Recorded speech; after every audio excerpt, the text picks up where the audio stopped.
Kung may TikTok ng panahon ng Kastila, anong trend kaya ang uso?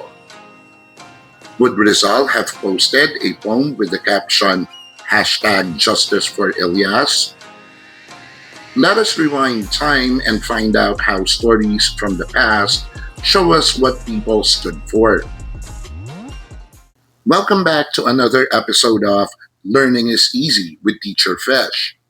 Before we start, quick shoutout muna kay Nunimo1 and Lucky Triok 1915. Thanks guys! Ang lesson natin for today is about analyzing literary texts through historical context. Ibig sabihin, we will learn how to time travel through stories, how to look at the past through the eyes of authors and their characters.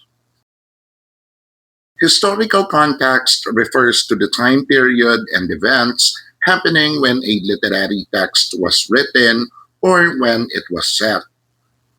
Iniintindi natin kung ano ang nangyayari noon sa community, politics, and culture para mas maintindihan natin ang kwento. Ginagawa natin to para mas maintindihan natin why characters act a certain way, why the story has certain themes, and what values were important at that time. Kapag alam natin ang sitwasyon ng mga tao noon, mas may intindihan natin ang mga whys o bakit ng mga kwento. Bakit ganon ang uri ng kanilang pamumuhay? Bakit ganon ang uri ng kanilang pakikipaglaban? O bakit ganon ang kanilang pagpapahalaga sa mga bagay? For example, Carlos Bulosan and his story, My Father Goes to Court. Carlos Bulosan was a Filipino writer who lived during the American colonization of the Philippines.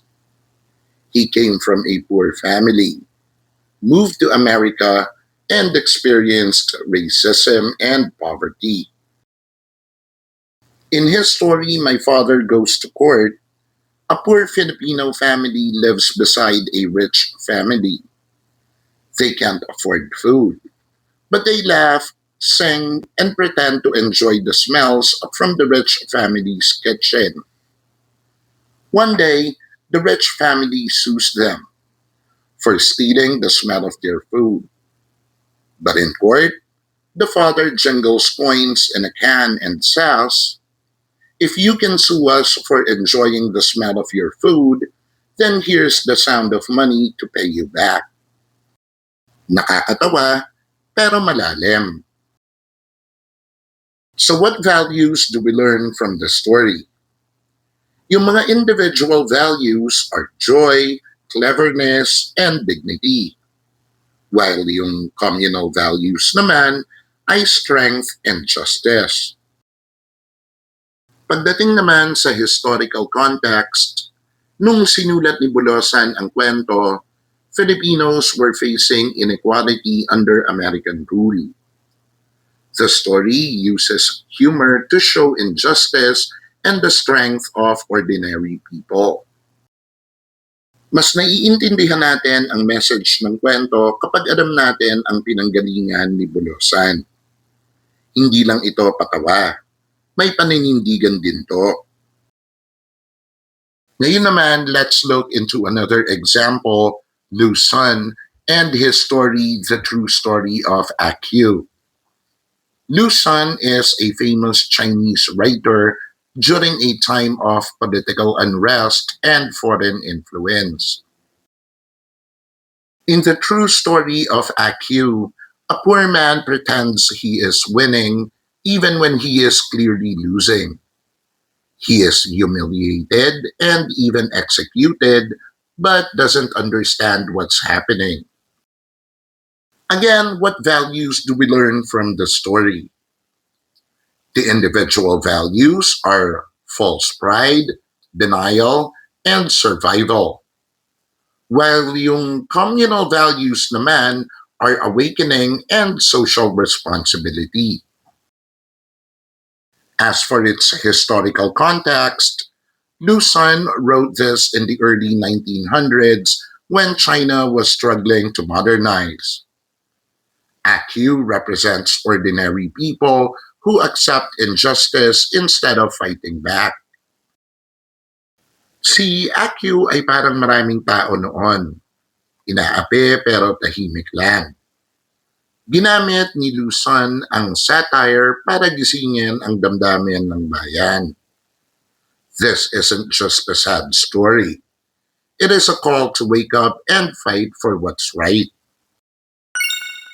Historical context is very useful when analyzing a literary text. Here are some fish tips to guide your analysis. First, when was the story written or set? Check the time period. May war ba? Colonization? Crisis? Or prosperity?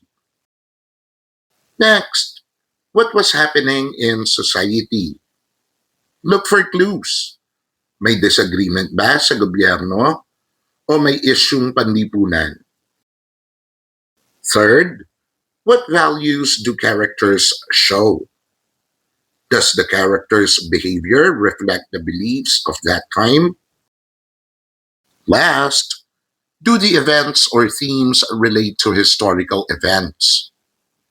Does the story talk about oppression, justice, freedom, or love of country? Now, historical context helps us understand setting, or what was the world like in the story. Characters, or do they reflect real people from history?